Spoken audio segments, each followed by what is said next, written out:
Hello, everybody. I totally screwed up there. Uh, go back here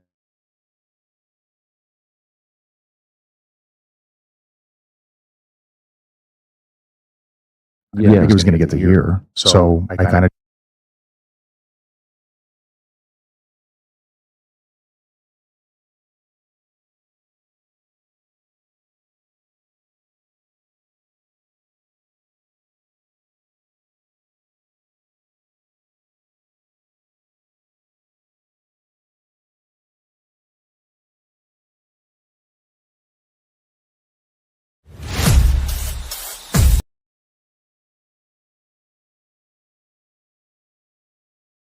sorry about that, folks. I pushed the wrong button.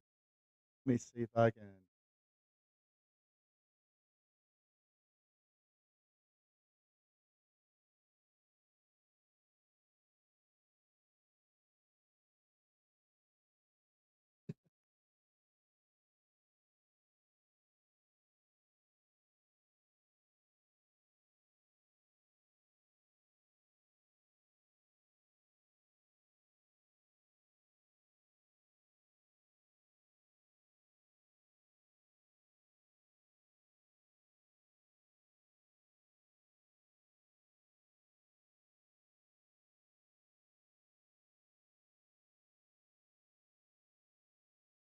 Hold on. Just right quick.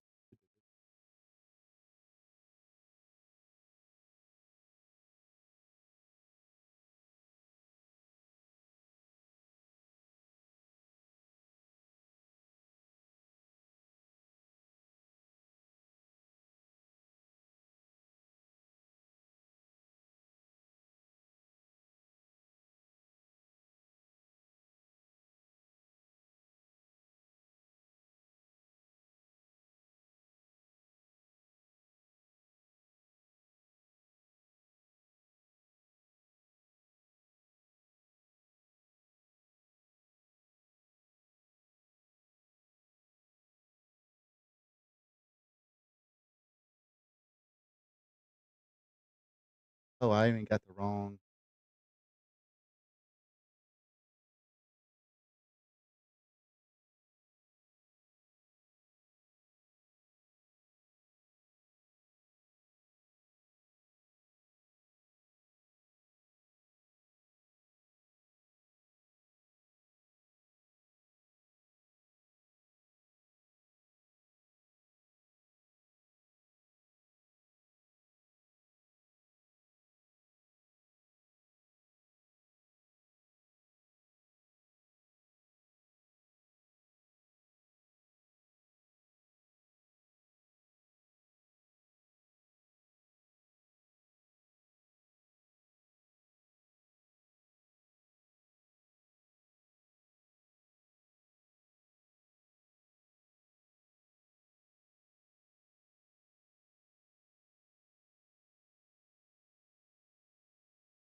And I think I'm back on. There we go. There we are. Back on.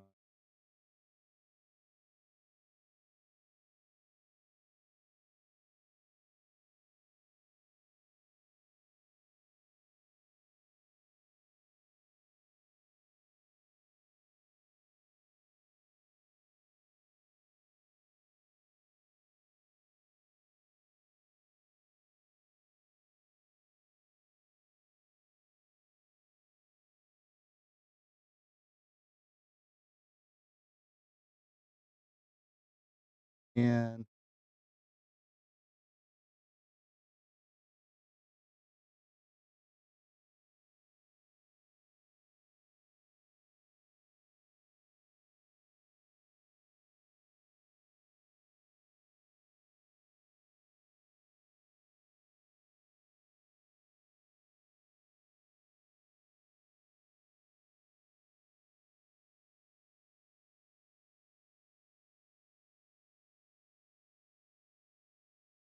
Yeah, sorry about that, folks. I pushed the wrong freaking you hate when you do that?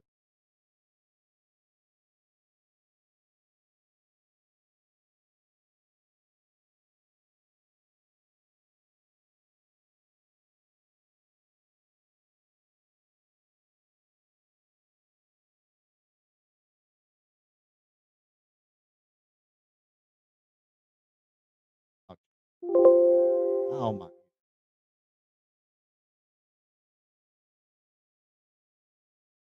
but anyway, I am back on here.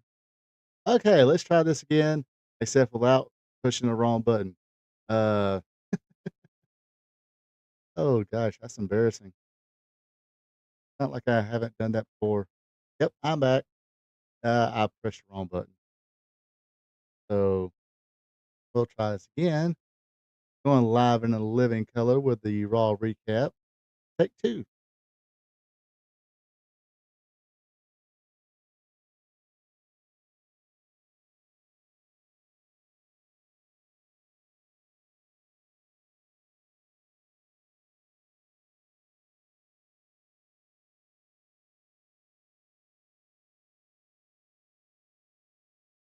All right, here we go. All right, here we go. Hello, ladies and gentlemen. Welcome to this week's WWE Raw Recap Show. Filmed live in a living color. I guess I kind of did some messing up here, but yes, this is recorded live in front of a studio audience. So let's get to it. This week's Raw took place at the Century Videotron. Speaking of Tron, did you know they're coming out with a new Tron movie? This is in Quebec City, Quebec, Canada. The show starts off with CM Punk. He is not in a good mood. When is he ever in a good mood? Oh, that's right. He acts like he's in a good mood now. He says, "Hey, it's a great time to be alive in Quebec on a Monday night for Monday Night Raw." Blah blah blah. Basically, he says, "Hey, he should be champion now." But next time he does get his hands on Seth Rollins, he will not have to fake an injury. He will be injured for real because he will break his legs. This brings out LA Knight. Of course, LA Knight last week had the first crack at Seth Rollins World Championship. And of course, it ended up in a melee. Punk got involved. Um, LA Knight acknowledged that Punk should be champion. He did get screwed, but he should wait his time because right now is his time. Some batter in between the two. Paul Heyman came out and basically, comes out with Bronson Reed and Braun Breaker, and the match is set up for the main event. Bronson Reed and Braun Breaker taking on CM Punk and LA Knight. First match of the night, pretty good one. I thought it was. It is AJ Styles and Dragon Lee taking on Dominic Mysterio and El Grande Americano. Uh, yeah, Ludwig Kaiser. Looks like Kaiser. Anyway, body wise, anyway, same height and everything. What do you people think? But yeah, had a cool move here with a monkey flip from Dragon Lee into a Styles Clash, but that only got a 2 count. Uh, AJ Styles had El Grande rolled up in the O'Connor roll, uh, but before that, AJ hit an enziguri on Americano as Americano was trying to load up that mask. Dominique had his own mask on the ground and used it, nails AJ with it. Uh, Grande picks up the win, 1, 2, 3. Thanks to a little, uh, just say it's a little, what do they call it? I guess you can't call it a foreign object since it's, I know that's bad, ain't it? Anyway, purely speculation. That could be Ludwig Kaiser, but hey, a little taller than the former Americano, who everybody thought was Chad Gable, but Chad Gable's out. Yeah, you know. Next up, it is uh, Sami Zayn going against Rusev here. Uh, typical little stuff here. Look like Sammy is gonna pick up the win here with a Helluva Kit, but the MFTs come out and put a whooping on Sami Zayn. Actually, it was Sheamus who came out and, helped out and to brawl with Rusev. Damn good match here, in my opinion. It is Io Sky versus, Roxanne Perez. It was supposed to be Io Sky taking on Naomi for the WWE Women's World Championship, but, medical reasons, is the reason Naomi couldn't defend her championship. Um, there's some little bit of pregnancy rumors going around or speculation, uh, going around. A couple little, uh, said there was travel issues, and yes, she was there, but she had legit medical reasons. So, guess we will find out shortly. Like I said, good match here. Excuse me, Raquel Rodriguez, looked like she was going to interfere. Asuka and Kairi Sane came down to hold Perez. Io Sky charged, but Perez moved. Uh, Sky hesitated, uh, but this allowed Roxanne time to get the 3 count, doing a schoolgirl roll up, holding the tights, I guess you can call it, of Io Sky. Io Sky, of course, upset about losing. Looks like they're teasing it a Asuka heel turn or Asuka Kairi Sane heel turn on poor Io Sky. But like I said, hey, speaking of Io Sky, apparently Dave Meltzer agrees with me. He didn't flat out say it, but he agrees with me. Io Sky is probably one of the pound for pound, best women wrestlers out there. Next up, we had Maxine Dupree taking on the WWE Women's Intercontinental Champion, Becky Lynch. Becky Lynch will pick up the win with the disarmor and get a couple of shots top of that. This brings us to the main event. It is CM Punk and LA Knight going against Braun Breaker and Bronson Reed. A lot of melee took place here. Um, when it looked like CM Punk and LA Knight was getting the upper hand against Braun Breaker and Reed. Seth Rollins attacked them, resulting in a disqualification. Main event, Jay Uso came in with a steel chair to help out. As it does clear, Raw General Manager Hannah Pierce came out, declared that Rollins will defend the World Heavyweight title against Punk, Uso, and Knight in a fatal four-way at Clash in Paris. When Uso worked to the breakup, a fight between Punk and Knight, the Vision, that's the group, that's what they're calling Seth Rollins, Bronson Reed, and Braun Breaker. They seized the opportunity to attack Uso, Knight, and Punk and leave them laying again, making them stand tall. So yeah, we got at least got a match now announced for Clash of Pairs. Sounds like it's going to be a pretty good match. Seth Rollins, and Punk, Jimmy or Jay Uso, and LA Knight in that one.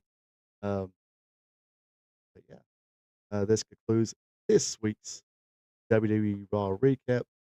You folks have a good one. Take it easy. Don't forget to click that like button, leave a comment, and if you're not a subscriber yet, be a champ and subscribe to my channel.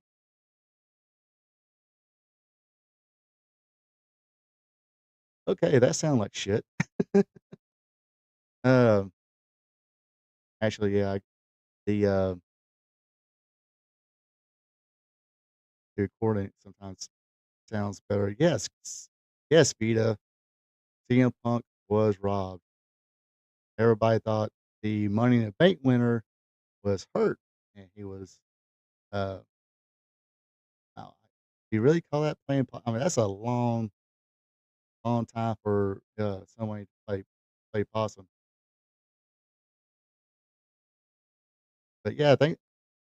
How you doing tonight, Vita? That's uh, yeah. Well, this is Thursday. I did read an article earlier that TNA may be moving to CW and could uh, be on Wednesday nights, which will be in direct competition to AEW Dynamite. So that could be interesting. Um, but yeah, so yeah, it looks like the storyline between Dominic Mysterio and AJ Styles is going a little longer. Uh, Last week it was actually Natalia who was wanting a piece of Becky Lynch, but Becky's like, no, I'll take on Maxine Dupree. Make sure it work for her. But yeah, and there's actually how many Americanos are there? And there's like three of them now. A couple weeks ago there was like three of them popping up.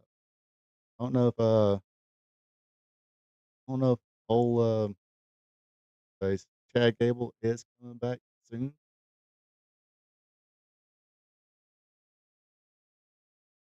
No more pushing wrong buttons tonight. Damn it.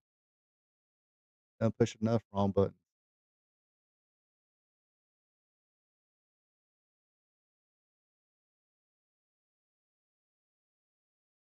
Purely speculate who the masked man could be.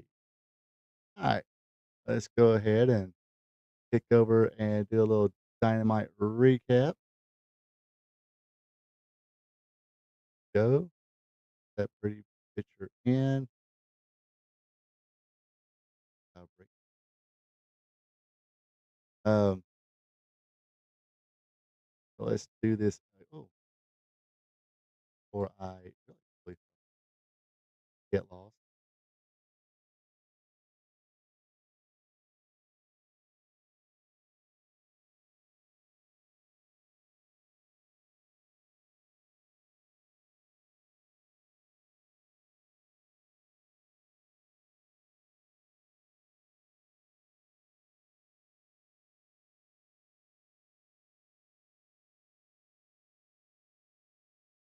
Because the last thing we want to do is confuse me even more.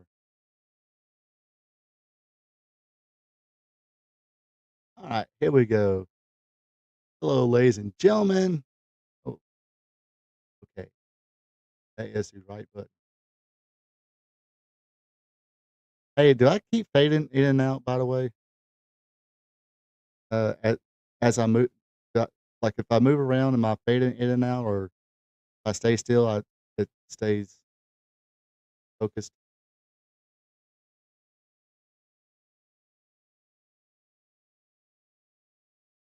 As somebody who doesn't think I suck,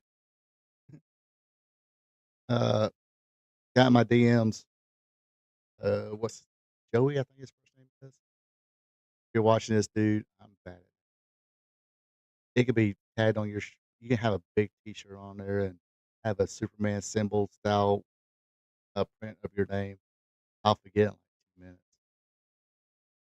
It's a curse. Yeah, I think his name is Joey, not Joe King, other Joey. Uh, Watches my stuff. Appreciate it, dude. Yeah, give me a shout out at least. Uh, but yeah, says I kept fading in and out, so I don't know if it's the mic, me moving around. Sometimes I can't sit still. Sit still,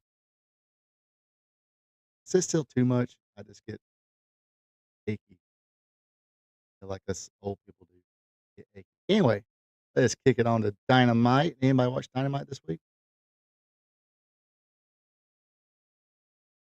Hello, ladies and gentlemen. Ron Ray here, your boy with a cornbread accent. Welcome you to this week's AEW Dynamite Recap Show. Appreciate everybody tuning in. Uh, this week's Dynamite takes place in Cincinnati. More build up to for Forbidden Doors pay per view, which is next Sunday, I do believe. Uh, didn't write that down in my notes, but uh, this week's show, yeah, more build up to that. Got some matches signed up. But let's talk about it. Before I do, you guys know what to do to help your boy out. Hit that thumbs up button. Leave me a comment. And also, not a subscriber yet, be a champ. Click on that subscribe button. Also, share this with friends. If you have anybody who's wrestling fans, hey, don't check my channel out. They they either like it or love it, or like it or hate it, what I figured out. Anyway, here we go here. Show starts off with a little face off with Adam Page and MJF. Of course, Adam Page like, "Hey, if you wanna shot my championship, cash in your little contract." Uh, MJF kinda steps back a little bit, attacks the character of the, Rhinestone Cowboy Adam Page, uh, noting that the fans believe Heyman did nothing wrong. MJF said, "Hey, he might be the devil, but at least he's real." Heyman said, I'll own up to my mistakes in the past." Basically, kind of regurgitating the same promo that had been taken back. Um, he once again reminded MJF about the contract, continued to poke and prod before calling the former AEW World Champion a coward. That was, I guess, a little too much for MJF. He said, "Listen to me, you son of a bitch. At the Forbidden Door, I will execute my uh, gauntlet, uh, casino gauntlet contract." Uh, then Adam Page came on there and said, then Max, I guess I'll see you at Forbidden Door, dumbass." So yeah, did a little promo there, but like I said, kept regurgitating the same little stuff. First match of the night is John Moxley versus I was about to say Kevin Nash. Kevin Knight. Uh, Knight got some stuff in, sensing, but uh, Mox when he turned to a brawling game. Of course, brawling style suits John Moxley better, so he wound up taking over the match. But Knight made a little comeback. They thought Mox was in a little bit of trouble, so Shafir and Yuta tried to uh, and did accomplish distracting Knight long enough to uh, give Mox a chance to breathe there, so he can pull the knees up for the counter the UFO splash. Uh, After that, John Moxley got the tap out or the pass out win from the choke hold. After the match, Speedball tried to come to his partner's aid, but quickly subdued by the Death Riders before any more damage could be done. Here comes Darby Allin to the rescue. Goes down to the rep, showing no fear. Uh, Knight and Bailey recover enough to even odds. Yuta got cracked with a skateboard. Uh, Allen seemed primed for the coffin drop, but was shanked down and beaten up by Claudio Castagnoli, who quickly freed Yuta. Uh, Castagnoli quickly snatched Allen, chunked him over his head into a body bag. After putting Darby inside the bag, Claudio once again dropped Allen. Um, this kept going on until Osprey came out. Yes, Will Osprey came back, made the save. After that, say, "Hey, you got your friends, I got mine. Meet me in London. Lights out, steel cage match." So that match is made official. Death Riders versus, I do believe it's going to be at least Will Ospreay, Darby Allen, might be Knight and B-Ball, but I don't think so. We'll talk more about that next week. Check out my next week's spot show live stream. We'll do a rundown of the card and give some predictions. Next up, we had a six women's tag match. Alex Windsor, Queen Aminata, and Willow Nightingale faced Mercedes Monet, Tekla, and Sky Blue. Windsor and Monet went at it. Uh, Windsor uh, had Monet trapped in a sharpshooter, but was saved. Windsor wound up getting Blue in the sharpshooter, causing her to tap out. Of course, a brawl ensued with the ladies. Storm wound up getting Tony Storm got involved. So next week it will be Timeless Tony Storm and Alex Windsor against Mercedes Monet and Athena. Next up, we had this little mismatch here. Adam Copeland versus Stokely. As soon as the bell rang, Stokely decided he wanted to spear Adam Copeland. Didn't work out, so he tried it again. S- Just bounced off of him. Crowd started chanting, "Holy shit!" Uh, Stokely tried to beg off and try to make friends, but Cope wasn't having nothing of it, so he punched him in the face. Uh, he pulled the crowd for their opinions on Stoke. It was pretty much lopsided as Stoke issues with height, hair, and attractiveness were addressed. Mercifully, Cope threw Stoke back in the ring, hit a spear, but wasn't done. This brought out FTR, although they still remain banned from the ringside due to the training order by Cope, um, or against Cope, excuse me. Cope would hit another spear. That was enough for FTR to hit the ring, making restraining order null and void. Cope was able to fight off Jackson Cash long enough to go for a third spear on Stoke, but he threw powder in Cope's face, causing disqualification. Um, for the match thrown out, FTR got right on Cope, and it looked like they may have put him on the shelf again as they went for an elevator pile driver on Cope. Christian Cage runs out with Spike, make the save. However, right behind him was ROH Television Champion Nick Wayne with a chair, but Christian was ready for him. Used a spike, smacked the chair out of Wayne's hand. Cope speared and, and attacking Kip Saban. And of course, in the end, looks like we have a reuniting of Adam Copeland, Edge, and Christian Cage. Um, they hugged it out, and it looks like they're going to set up a match now between uh, Kip Saban, Nick Wayne against Adam Copeland and a Christian. Um, no problem with that. Let it build up to FTR. Let him have that warm up match, then let him take care of the business. I kind of mentioned this before. Let him take care of the business with the Patriot, Wayne and Sabian, and then go after FTR.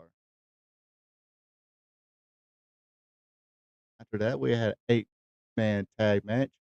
Uh, Brody, Tomohiro Ishii, Hologram, Yumuru Takahashi defeated the Young Bucks, Kyle Fletcher, and Josh Alexander. Uh, after Takahashi hit Alexander with the time bomb for the pin. And in the main event of the night, we had for the Trios Championship, the Ops against LFI. Of course, the Ops win this one when Joe caught Realistic, Realistico in the Coquina clutch, while Shibata and Hobbs guarded Joe. Winds up getting a tap out win and a victory for the Trios champion, the Ops. Of course, this was the first match for Samoa Joe since All In. I guess he's well uh, healed up well. I imagine he was actually doing the press tour for Twisted Metal. I haven't seen a new Twisted Metal yet. I wait for all the episodes to come out, then I'll check it out. I'm a binge watcher. What can I say? Anyway, that does it for this week's AE Dynamite recap show. Hope you enjoyed it. Uh, don't forget to subscribe, leave a like, share, and leave a comment. Till next time, you folks have a good one. Take it easy. So you people don't go nowhere. You live people don't go nowhere yet. Um, yeah, that's gonna be kind of.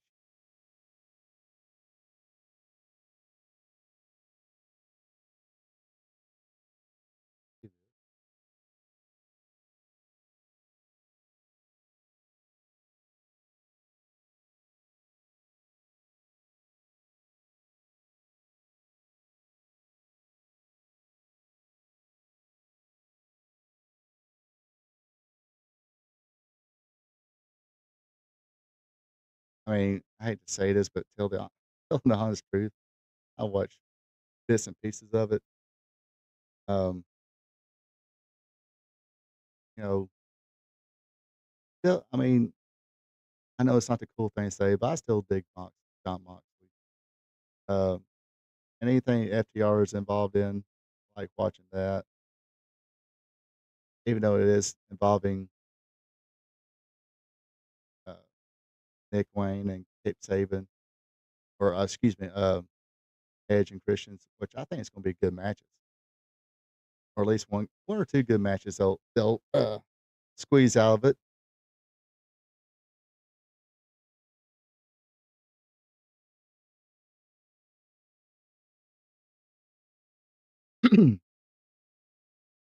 Yeah, I know. I think it's what Tony Storm versus Athena at the Forbidden Door.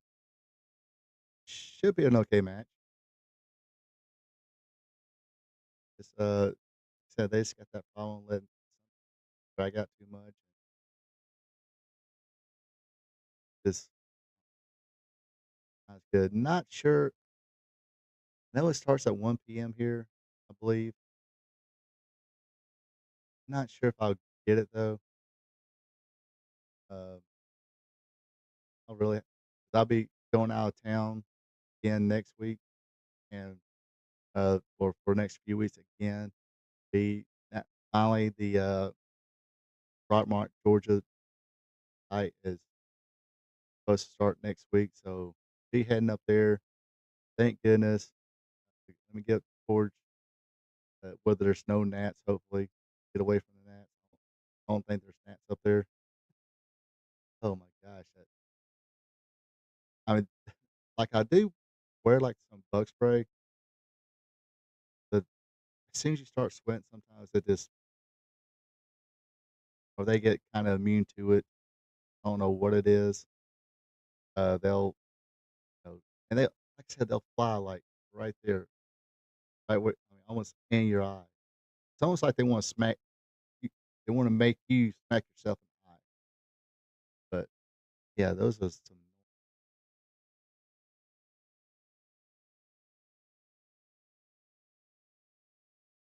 But oh yeah, uh, Punk was robbed. Eh, I mean, I mentioned that last week, uh, or last couple weeks. What was it last week? Week before last. That and I still blame Steven Richards for having me fooled on that one. 'Cause I was one of these people. It's like, uh, they're not going to do anything like that, would they? But it kind of does make sense now if you watch. 'Cause I've watched a few episodes of the Unscripted on Netflix. Um, some interesting stuff, I guess. But again, they're all workers, man. There's nothing they're going to put out there for people to see without a reason. But, but yeah, because I watched the Stevie Richards podcast or stream, whatever, and I mean he had it on the screen and he kind of pointed out, said, "Yeah, see how his legs kind of bent up right there? Yeah, he's not working." So now it could be one of those things. It'll be interesting if because I think they are doing a season 2 of Unscripted. If they say, "Hey, it did buckle or it was a sprain, but he wound up being okay." So wound up being okay, then we just pulled this together and did the another heist of the century. Anyway, by the way, Chris Bolton, how's it going, buddy? Have you gone to any 1FW shows lately?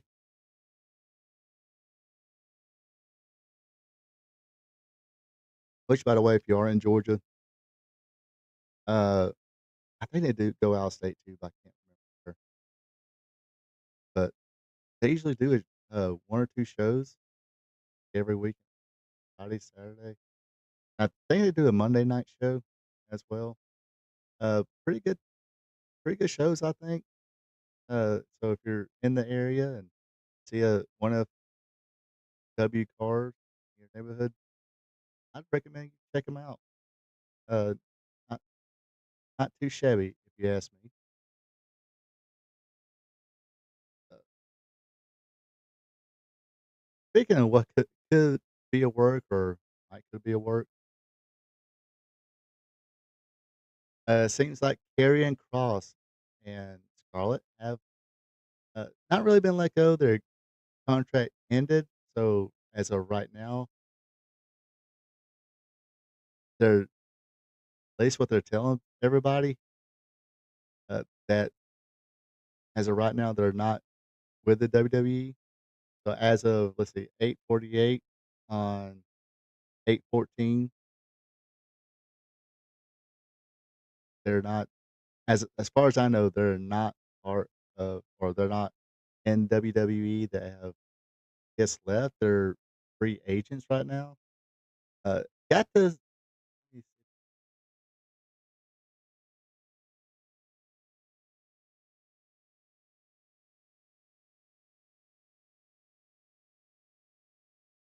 watched an interesting, interview, I can I'll actually share it. It's a pretty good interview, I think.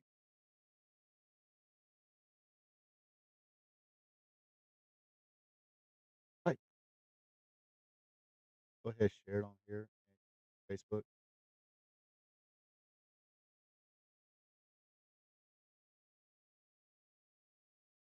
Yeah, I gotta watch what I push because I already screwed up one time, pushed the wrong button. Ooh,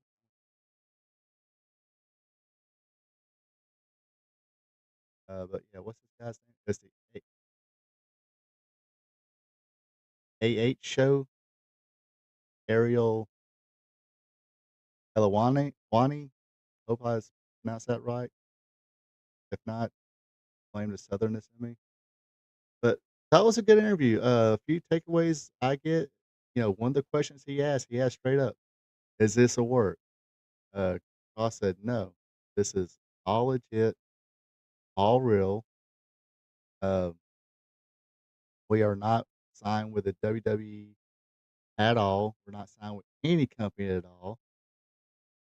He would go on to mention, it's like, they think some companies are afraid to contact them thinking that, "Hey, we are already resigned, and this is all a work," and stuff like that. He does have a new book out. They kinda talk about that. Sorry, I prefer my books to come with crayons.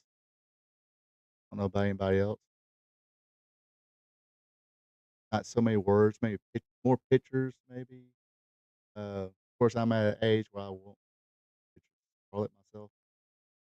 I doubt Arian would pull that. But if I can't have that, just little books with some crayons I can color in, you know, do some coloring. That's more my speed as far as books. Anything that has too many words, I don't know if I can too many pages, yeah, I can handle. But yeah, he's got a new book out. This guy put it over pretty good. Says, nice, easy read, good book, very informative. Puts over that pretty good. Uh, he did talk about how, I think it was like 2 days before SummerSlam, he finally did get a call from I guess, a TKO rep or uh, it wasn't Paul, wasn't Triple H. It was a rep for WWE who called him, said, Here's the offer. It stands for, 24 hours. Don't sign, it goes null and void. Take take it off the table." Um, he did mention that, the contract was just for him and nothing for Scarlett, but they said, "Hey, we'll take care of you first, then we'll get." I think he's pretty much him and his wife is a package deal. They didn't understand that. Um, so that was kinda interesting. He also talked about the promo he cut, which was kinda like his own pipe bomb. said, "Yeah, that was a work," and I didn't watch the documentary, but or or the whatever he had on YouTube, talking about the situation, but he did say that was a work. He explains how it all went down. Uh, he thought there's some who didn't know it was a work, namely Paul Levesque, Triple H. But after everybody, kinda along with Karrion Kross explained to him, it's like, "Yeah, yeah, this is a work and whatever, uh, don't not disgruntled or anything." Uh, but, that was back in WrestleMania, and a couple people thought, yeah, he was disgruntled, um, but it was, you know, it's complete work. But this is not he's not signed. He emphasizes plenty of times in his interview that he is not working with the WWE at this time. I one thing that did catch my eye, and man, my hat's off to this dude, is that he doesn't have an agent. He's negotiating for himself. I guess for his wife too. But he said when he came back to the WWF WWE after being released, it was Paul Levesque called him, say, "Hey, you ready to come home?" And them 2 talked it out, but that was before TKO really took everything over, so now he's having to talk to a rep, and he really prefers to talk to Triple H, and he prefers, kinda, uh, not using the same words, but he did say, "I really, take care of my own deals, not, uh, have an agent kinda talk for me, and I really talk face to face with my boss." I really kinda old school, like, very grounded, kinda what a lot of us do, like, every day. Uh, and that's one thing I did kinda that did come across how grounded this guy, Karrion Kross, seems to be. Just kind of an everyday dude, except for, 6'4", muscle bound, bunch of tattoos, hot wife. Um,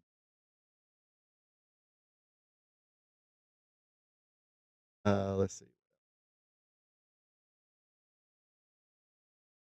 Uh, uh, Ariel asked him about, uh, when the people in the crowd started, "We want Cross, we want Cross." Triple H turned around and said, "Hey, you wanted Brock? You got Brock." And he asked him, he's like, "Hey, did that dishearten you or anything? Or you think he did it on purpose? Or do you think he misunderstood what they were saying?" Uh, and Karen's like, no, I don't think it was mean spirit about that at all. It's just that Northeast people have very dry sense of humors." He took it as that, because I guess as of right there, they knew, they're not longer he's no longer with the company, so why? Kinda understandable. Why promote the dude? Uh, but they said he also said he was supposed to be originally on Raw, but since the no new contract, so they just wound up flying them home, and that's where they are right now. Uh, which is kind of interesting too, because I seen some earlier this week, uh, and there's some accusations with uh, what's his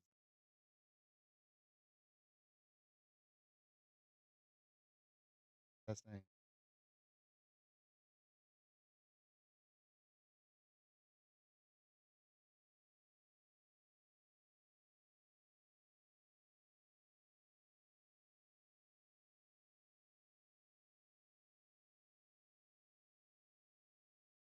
Don Callis. Don Callis. I don't know why I forget. But anyway, apparently while they were in TNA and Don Callis was in TNA, he did some uh, they aggressive flirting or unwanted flirting with Scarlett. which sitting there things like, "Man,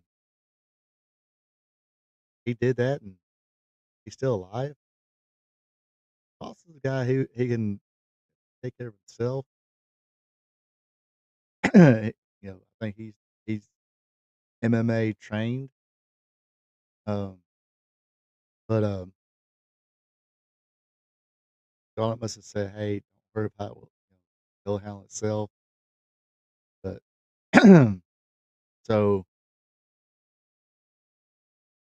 that's gonna be it if this is all happen. I think more than one person. I mean, it's not just Scarlett saying it. It's kind of a known thing that this did happen one time. I never heard about it till now, but uh, like I said, don't know the full story. Don't know if it happened or not. Uh, at this interview, they didn't, guy didn't ask Cross about it, but uh, Don Callis there, I don't. I mean, he did kind of keep saying also that he wants to go back to WWE. That's the place he always wanted to be. I mean, that's fine. But um, it's a promotion he watched as a kid, and when he dreamed about being a pro wrestler, he thought about being a WWE superstar, which a lot of young fans, or especially when you know, people his age were when they were kids at the time, because uh, WWE was the top show, and that's what people dream to be. I mean, it's kind of like uh, probably people my age, especially living in the South, everybody probably thought, the people who dreamed about being a pro wrestler thought will be the NWA world. Flash forward, yeah, by 90, 88, 90, I guess, really not NWA no more.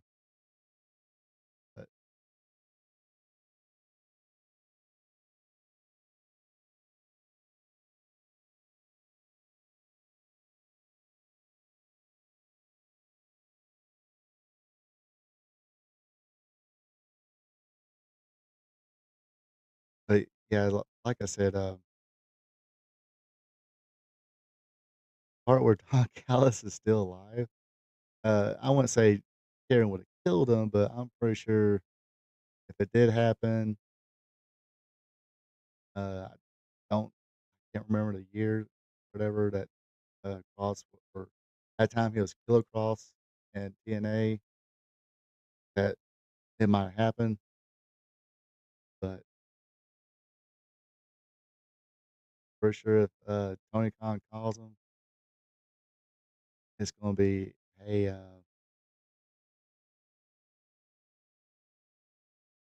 well, let's put it to you this way. Sammy Guevara made some not so good comments about Mercedes Monet, very inappropriate. Uh, and as soon as Mercedes Monet, Sasha Banks got signed, uh, Sammy Guevara went from pillar of the company to Ring of Honor. And how many here watches Ring of Honor? I mean, I know there's some people out there who guess you gotta get the streaming service to watch it. I I'm not sure how many subscribers they do have. I mean, it'd probably be a cool thing to have because I think it's got the full Ring of Honor library. But the beginnings of Ring of Honor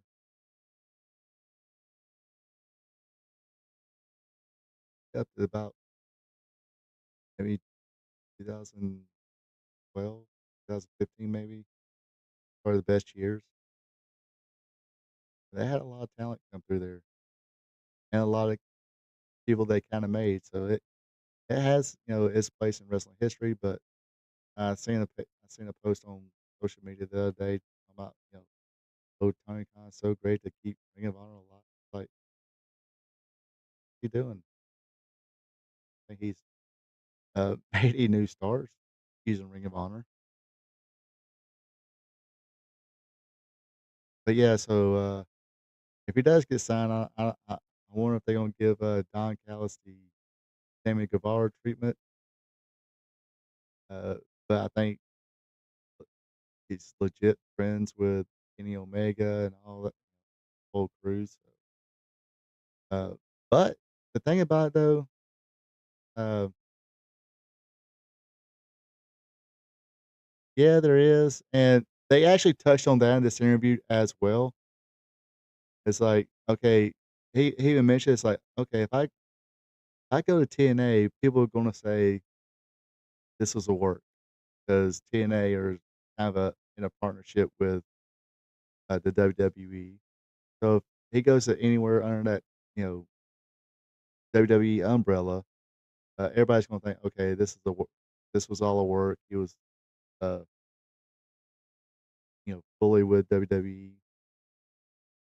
But I think Cedric Alexander's in TNA right now. I don't think they're saying, oh, that's a work. I think, but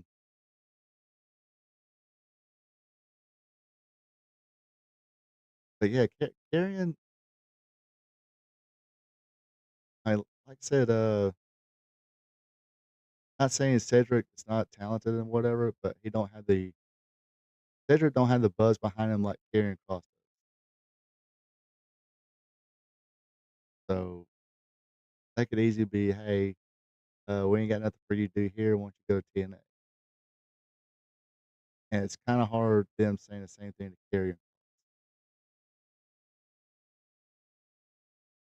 Yeah, I don't think he was ever TNA champion when I was looking him up earlier because I also mentioned it. Quickly mentioned his dad. I think he has his dad's name, but apparently he was a uh, great amateur wrestler, fighter, and all that. Well, but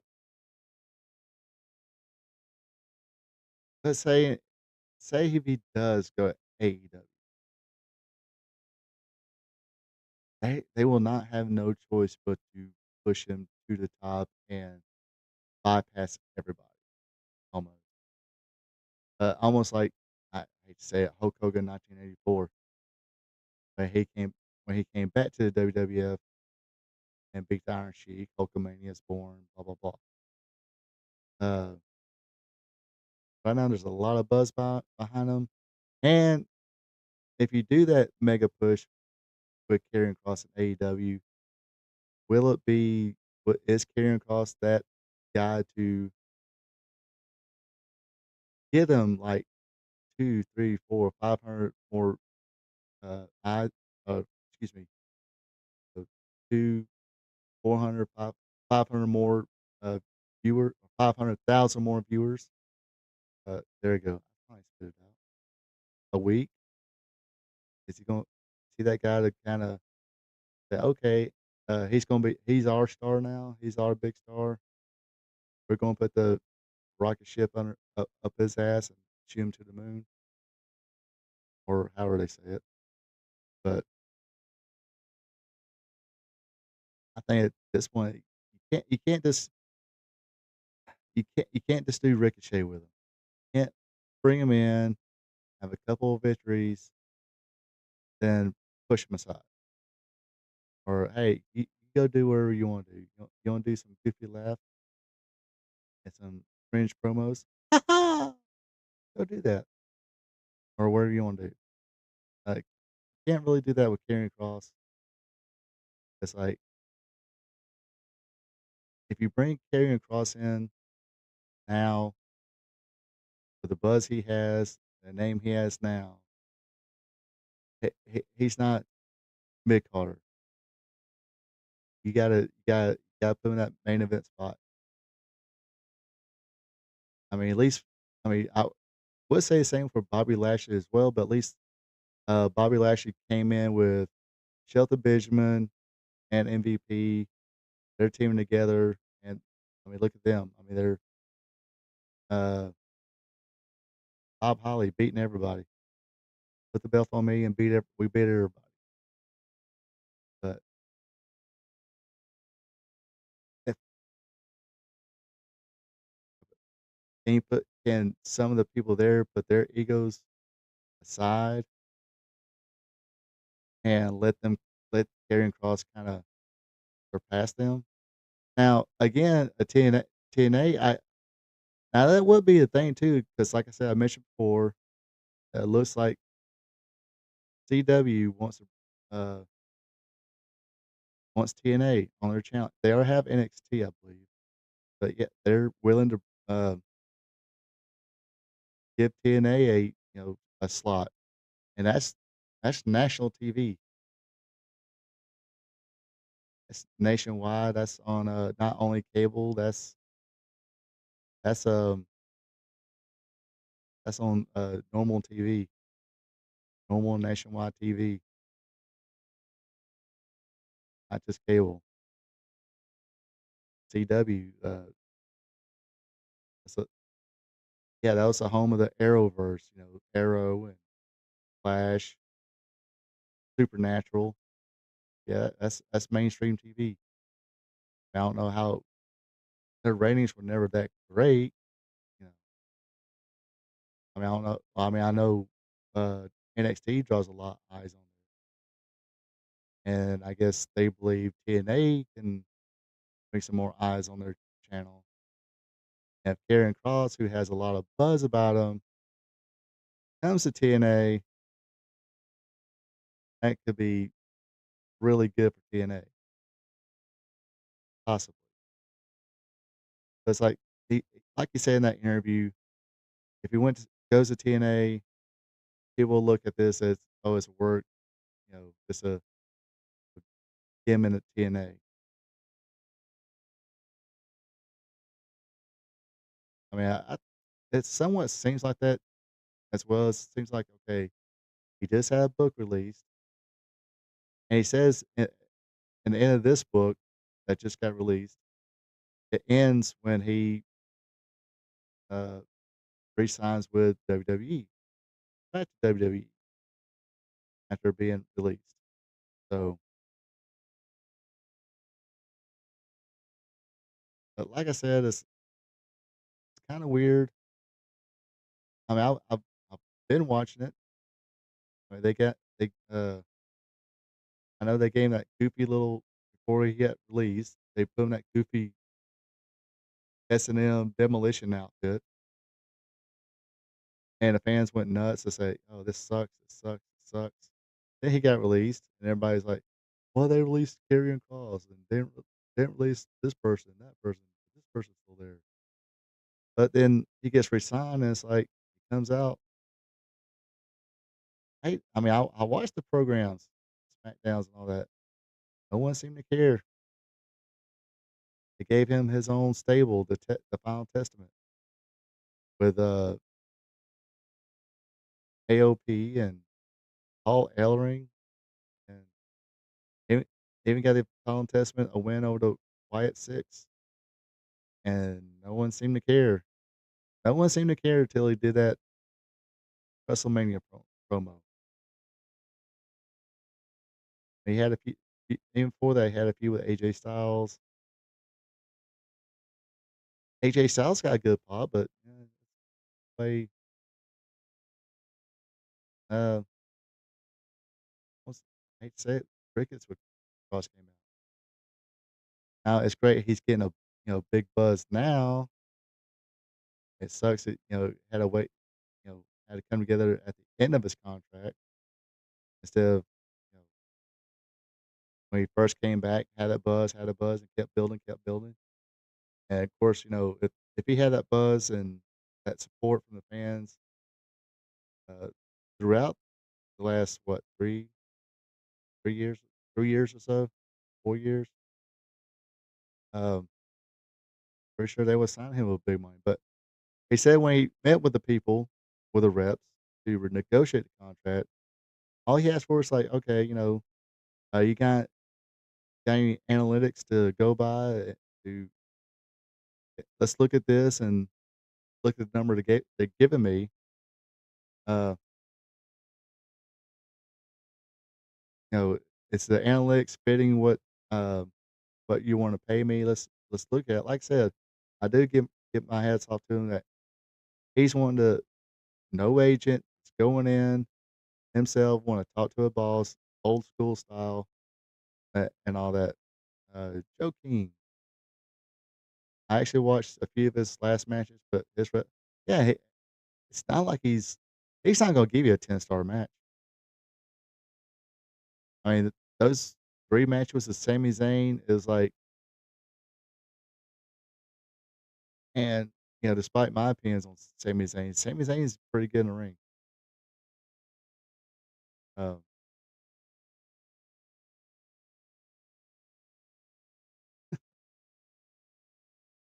makes fun of him because of lack of bumps.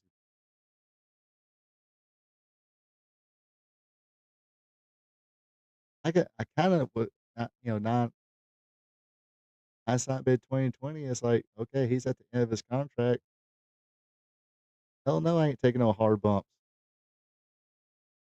I'm not gonna, go out there and injure myself, and I got I got a, busted up knee. I gotta get surgery on. Who's gonna wanna sign a guy who's, getting knee surgery? No one. Or they would've had this guy had this set whatever they was gonna give him. Uh, I mean, character-wise, he always seemed interesting. It's like I said, nobody quarter pass except with the exception when, excuse me, except for, like I said, after that WrestleMania promo, it's like, who cares? Who cares about Karrion Kross' final testament?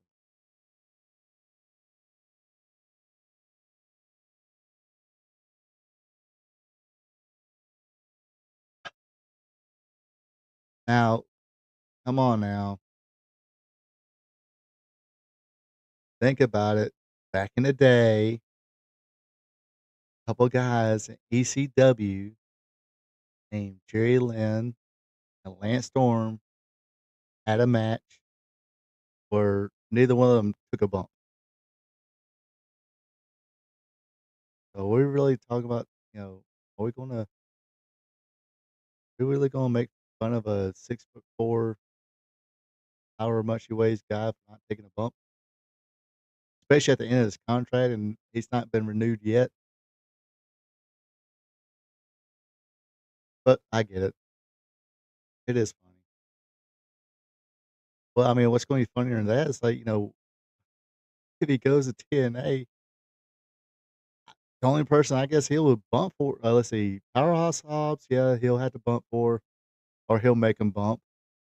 Bobby Lashley, he'll have to bump for him, or Bobby will make him bump. Um, maybe if he's in a match with Billy Gunn, Moa Joe, like, "Yep, you take this bump or I'll make you bump."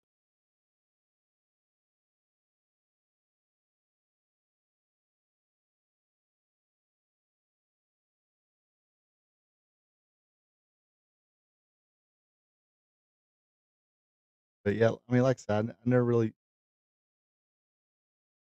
in the ring, he had okay matches with AJ Styles, and I can see him not giving it his all because he's not under contract with Sami Zayn, and like I said, despite ho despite what I think about Sami Zayn, I'm not a huge fan of his, but the dude is very good in the ring.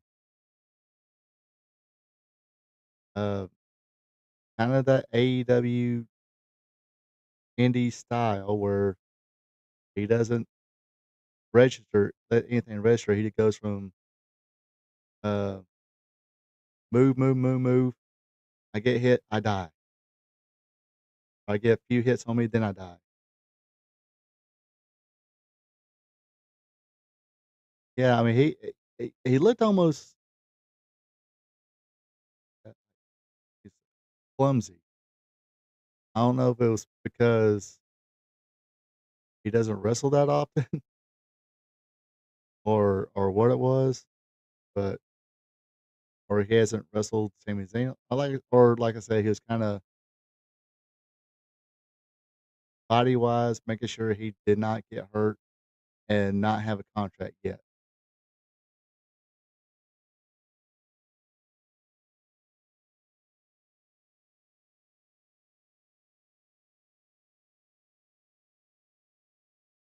Yeah, I mean, even with AJ, he seemed pretty clumsy, but somehow that always makes shit work. He's just one of those guys, man. Bret Hart was that way. Um,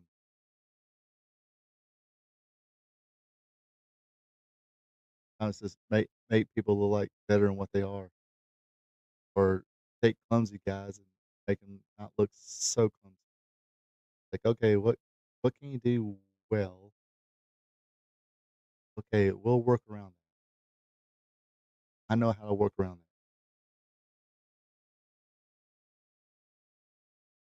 that. Yeah, you can. I mean, like I mentioned, I wish I could find it. Pretty sure it's on YouTube somewhere where there was a match between it was like a house show match too. It was filmed on the fan cam in the old ECW. Jerry Lynn and Lance Storm had a match, and neither one of them took a bump. But it was a very I mean, it really had to take Lance Storm looking at the camera and say, "Hey, look, no bumps," because those 2 guys were so freaking fluid and, especially Lance Storm, man. I mean, that's another person that don't get talked about enough how fluid he was. Yeah, I mean, he's pretty big. Um, he's getting better, and like I said, that dude's gotta be he's gotta be like the future star of AEW. That dude looks like a I mean, I forgot how tall he is, but dude is freaking jacked.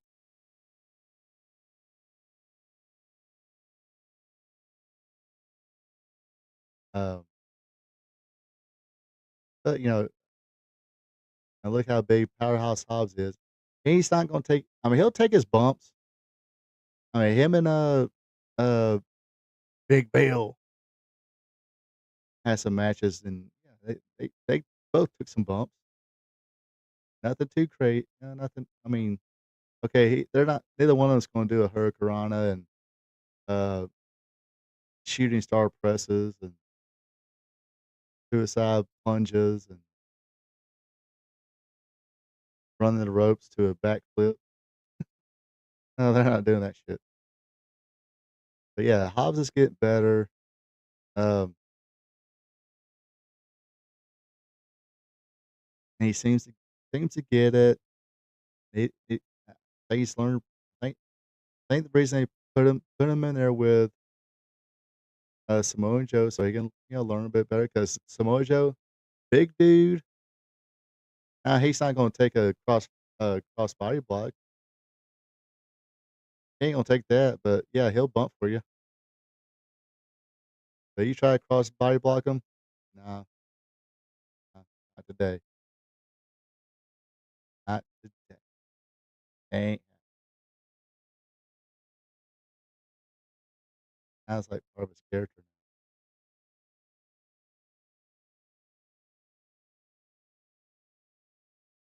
And Big Bill, I mean, he don't I mean, Big Bill, he'll at least tumble for you.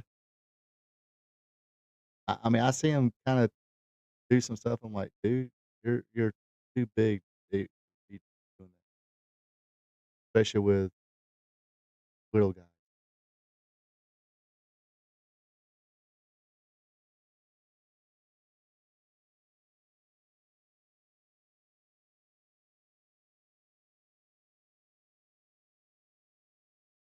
But once Powerhouse Hobbs gets there, I think they're gonna have to generally, uh, gently kinda start pushing him to main event.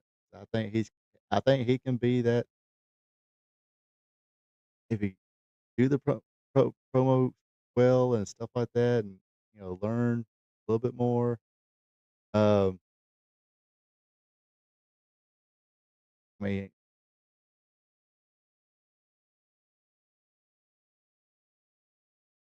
he's a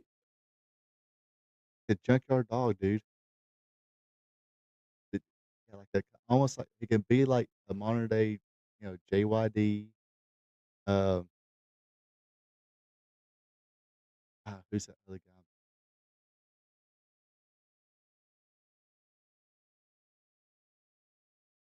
Kinda like the kinda like a, Steve Dr. Death Williams and,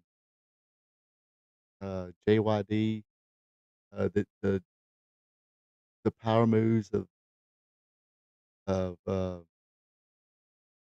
Dr. Death Steve Williams with that charisma of JYD, that could easily be Powerhouse Hobbs. That could for an AEW crowd who says, "We really wrestle," he can be that dude. He can be that guy who's like, "Okay, he's our star, um, and our star is starting to look at the ratings, look at the views. We are starting to be like a legit big time, uh, number 2. We might be number 1 for a few times here and there, but because let's face it, family has deep pockets, but eventually those deep pockets gonna be like, "Hey, um, what are we doing here? We're throwing away money."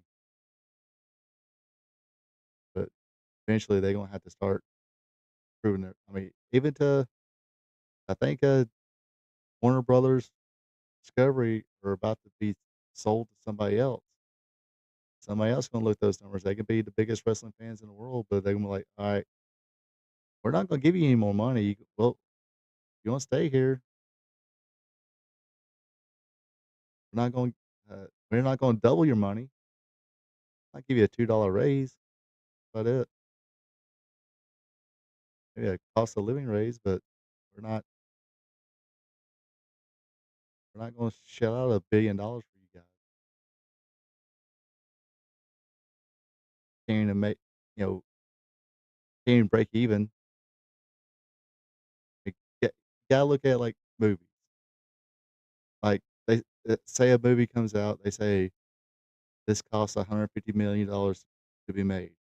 Well, you gotta throw another $150 for, promo and advertisement. So, already, just to break even, they gotta make a movie's gotta make $300,000,000. So, anything above $300,000,000 is profit. So, if they make, you know, 750,000,000, hey, they broke even, got their money back, and made some money, made another $150,000,000.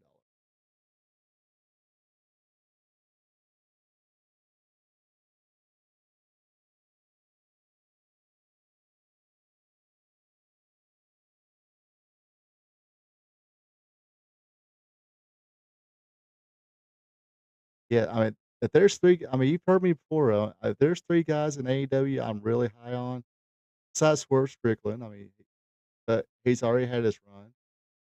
Adam Page he's having his second little run, and I don't think it's I think they had 1 week they improved a little bit, but it's more or less the 5, 600, 1,000 people range.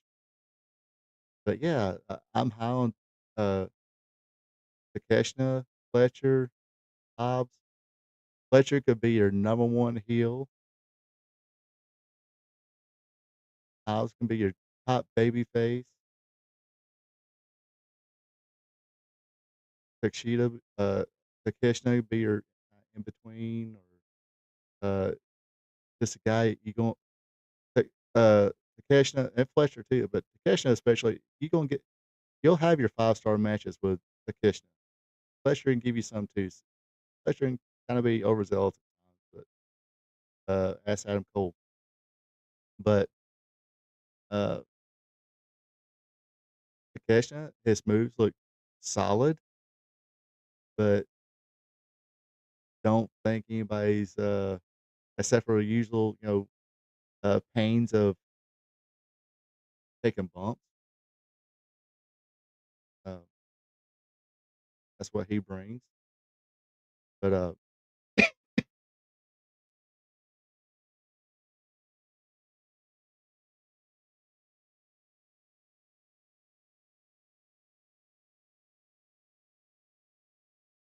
now granted, again, if you did bring a Karrion Kross in with his buzz right now, I mean, you're talking that'll definitely be a 4 pillars right there.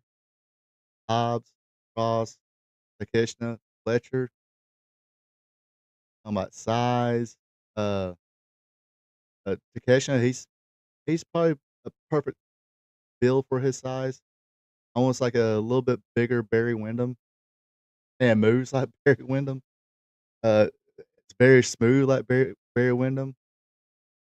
It's like, "Barry, I know you made some trips to Japan. Maybe, you hook up with any Japanese chicks and Takeshita might be your son."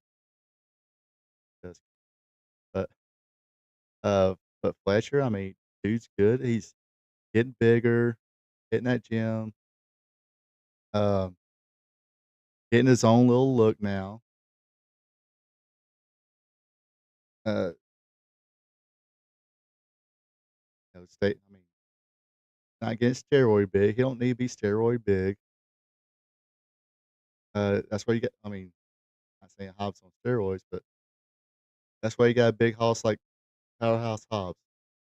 He's your powerhouse. Fletcher's your blue chipper. Fletcher can be your, big time chicken shit, top heel. Now that I wanna say it, I guess you can say it, the Ric Flair type heel, guy with a fancy gear, the fancy, entrance outfit, that he's got that strut, he's got that cockiness,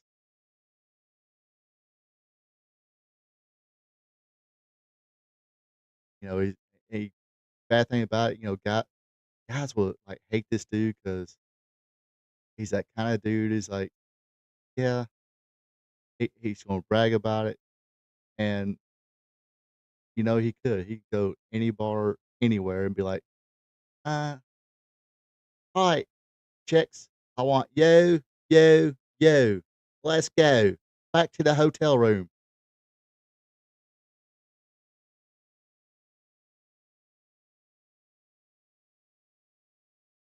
So, that's what I'm talking about, that kind of Ric Flair, I I'm not saying Fletcher needs to go out talking about Space Mountain and all that shit, um, but yeah, kinda like that.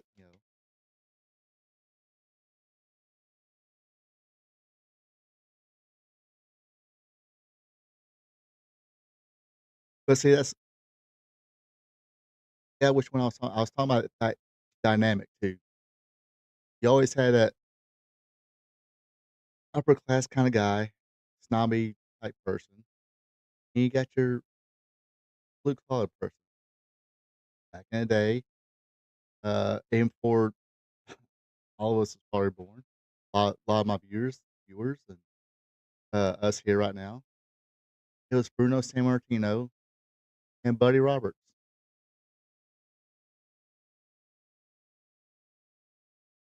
Uh, and ring work, yeah. Babyface wise, no. I mean, I guess he could be a babyface, but, like, right now, it I mean, you're basically naming Hobbs, Takeshita, and Fletcher right there, and, Take well, I already compared Takeshita to Barry Windham, uh, but ring-wise, yeah, he can be in ring-wise, Steamboat, but I just see Fletcher as a heel. But what do I know? I seen Anthony Bowen as a babyface, and they're turning him a heel. What kind of bullshit is that? Sorry, Anthony. My personal opinion is like, yeah, Anthony Bowen, yeah, he's that good mid Carter, mid, probably upper mid Carter.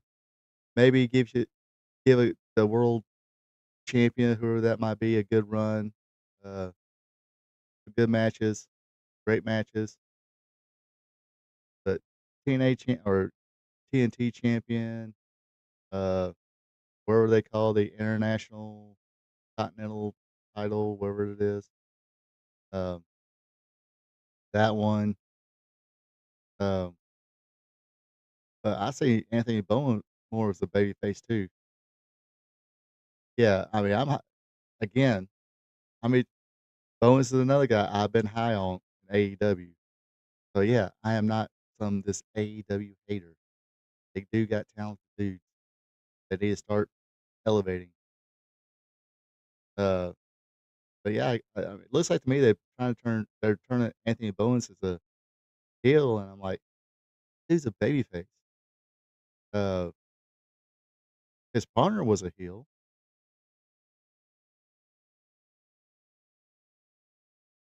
Partner is a natural heel.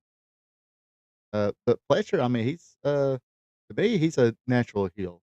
When we see him when it was the Aussie Open versus the Hardys, he know how to agitate that crowd. He had no problems with that whatsoever.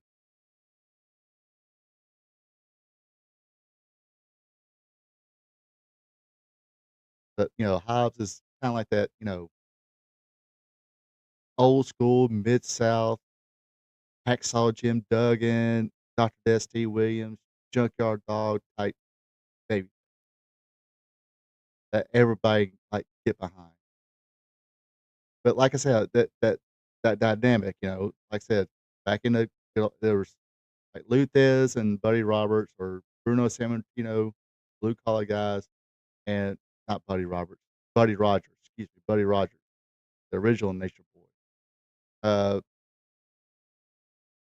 Kinda had that dynamic for a split second there with, superstar Billy Graham and, uh, Bruno at first, but Bruno's the one put him over.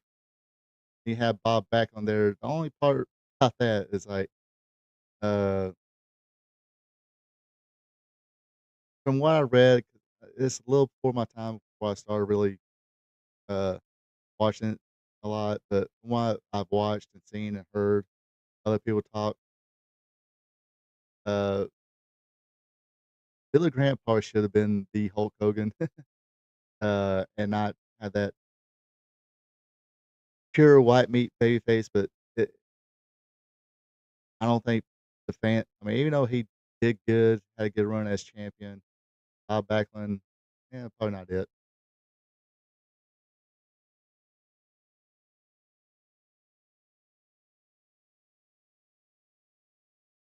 Yeah, yeah, the, Rhinestone Cowboy with the electric truck and bedazzled britches.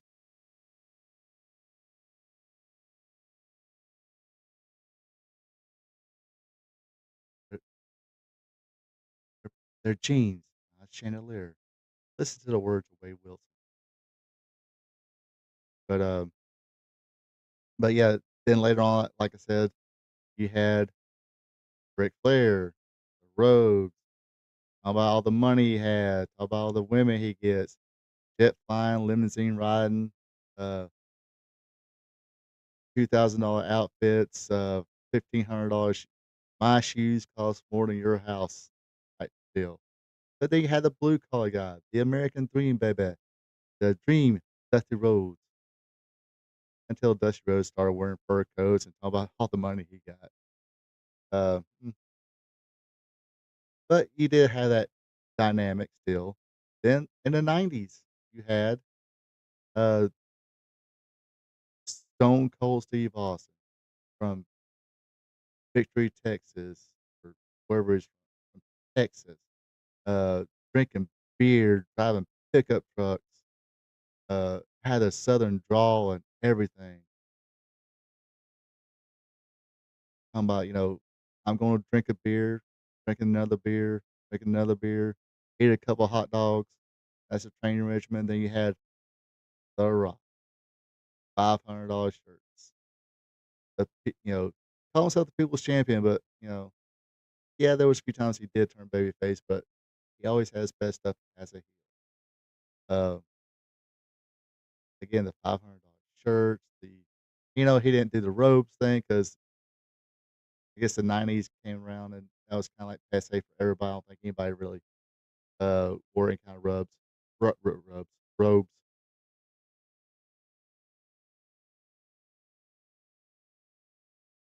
Yeah, I mean,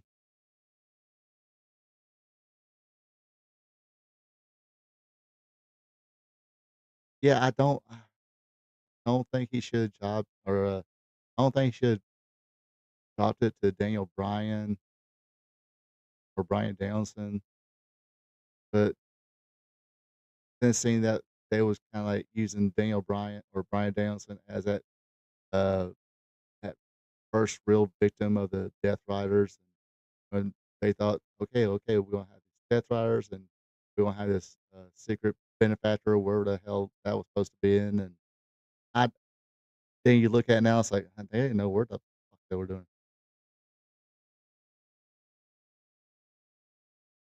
But yeah, but then they kinda use Strickland as a catalyst to give, Adam Page that new push and that, story arc of his, but he got the "You deserve it" chant and all that good stuff, and the AEW crowd seems to like him. I just don't get the whole Hangman. Back in my day, wrestling was called the Hangman. They're not wearing bedazzled jeans. I will give him credit. I guess that one time he was able to chug a beer, so I guess I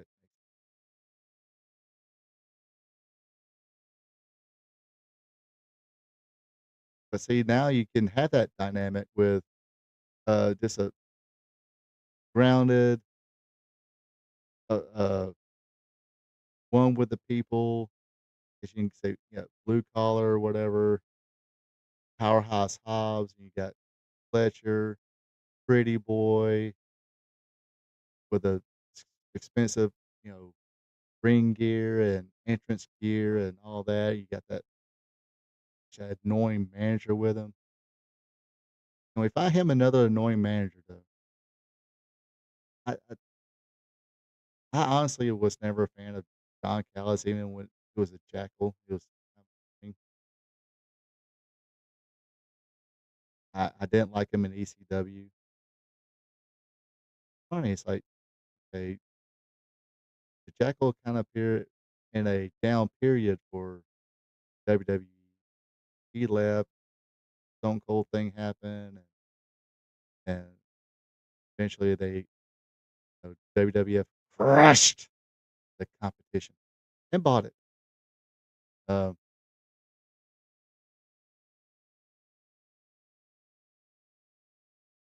yeah, I think they definitely need to get away from everything's gotta be tournament.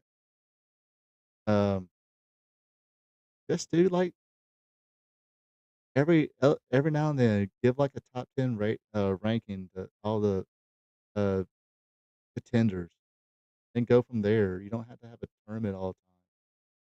I mean, sometimes people just don't. I mean, do they have any programs? I mean, I think the last little program they had where just two guys just did not like each other was Swerve and Hangnail Page. But,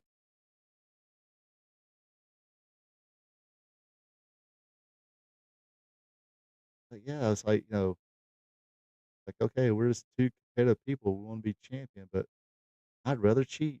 You'd rather do cleanly, but we're going to feud with each other. See who gets. We're going to have a few matches. We're going to feud. All this stuff. Then see who goes up. Babyface champion, of course. Heel's going to go on top. Vice versa. The other person that gets their shot, they're that good. Um,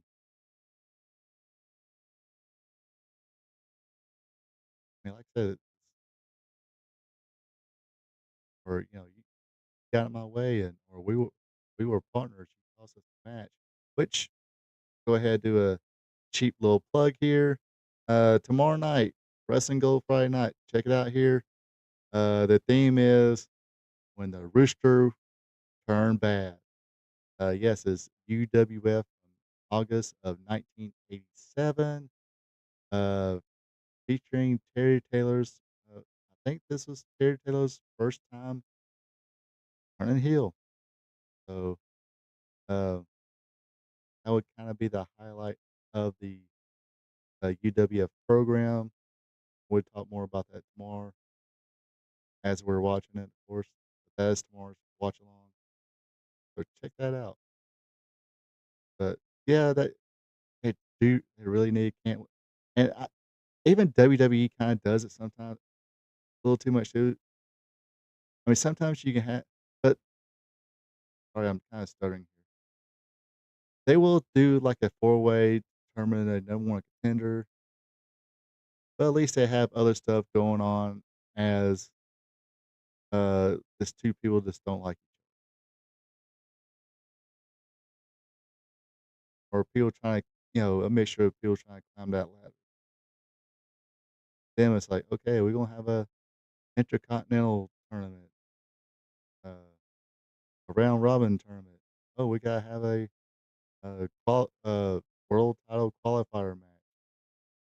This person wins, he's in line or she's in line for a title match.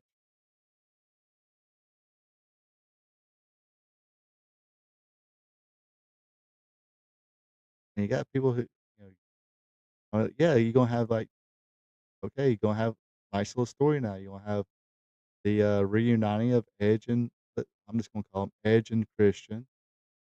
First time they teamed together since what, 2011 or something like that. I mean, 2000, was it 2001? Uh, one of the pioneers of 90s one of the top 90s tag teams with the Dudleys and the Hardys, APA, ADA, AIDS.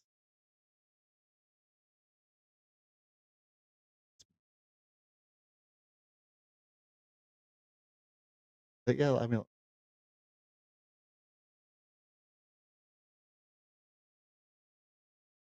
yeah, but that's nice turn around into um,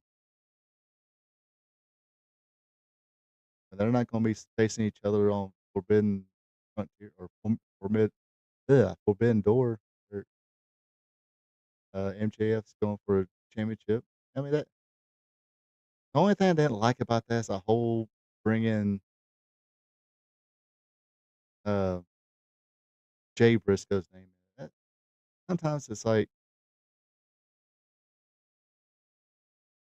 do you really gotta try to get that cheap? Thought she was better than that, MJF or AEW, who are, kinda telling him to do shit like that or letting him do shit like that. Yeah.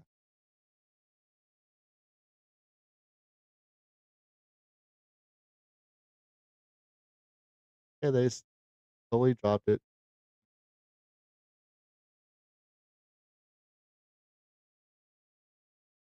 But that could have been like a little feud where they just fucking like each other. Let 'em fucking smack each other around for a while. Hell, I mean, you did go there. You did, had to keep bringing in, may he rest in peace, Jay Briscoe's name into it. So, fuck, let them fight it out, bust each other open, go.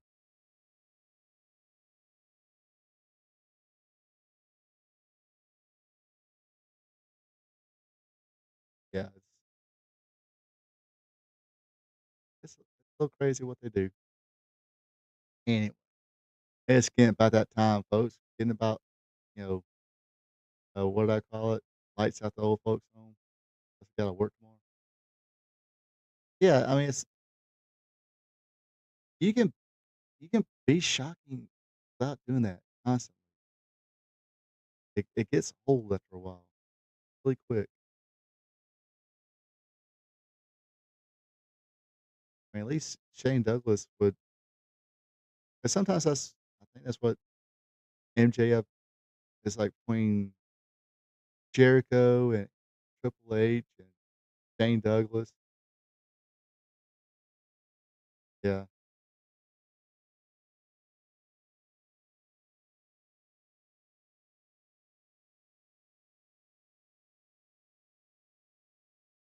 but we should see what happens in the MJF and, Page. I guess they, kinda wanna give, Page a solid win against a former champion. They should champion and held it for over a year.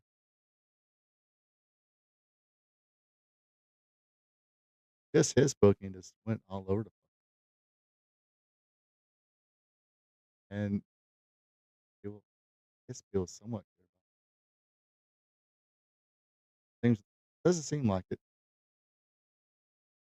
but anyway, appreciate everybody on Facebook Live and on YouTube Live for checking this out. Hope you folks enjoyed it. Remember, share with your friends, tell your friends about me. Got like I said, friends or family who like wrestling. Just want to talk some wrestling bullshit. Come check this out. That's all we do. Have a little fun doing this. Um, other than that, yeah, share, make comments, like. What else? Oh yeah, and subscribe. Yeah, if you're on Facebook, follow me on Facebook. If you're not, or you're on Facebook but not on YouTube, don't follow me on YouTube. Up on YouTube, subscribe to that channel. Uh, my channel, excuse me. Getting a little tired. If you're on YouTube, hey, jump over to Facebook, give me a follow on there. That way, you're updated with everything I put out. On that, see you folks tomorrow. You folks have a good one. Take it easy. Until next time. So long from the peach state of Georgia. Ronald Ray here saying thank you for checking out my video. If you don't mind, go ahead and click that thumbs up button, leave a comment, and share this video with family and friends. I would also appreciate it if you would subscribe to RP2 Vision, where I cover the sport of professional wrestling from yesterday to today.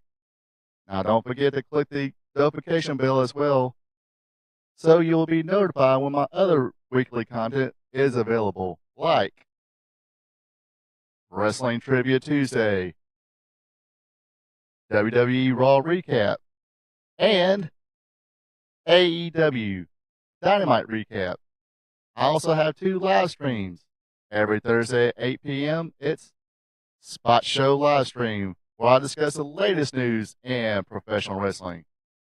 And on Friday nights at 8 o'clock p.m., it's Wrestling Gold Friday Night, where I discuss the good old days of professional wrestling. When wrestling was wrestling, wrestling was real because it's still real to us. Folks, have a good one and take it easy.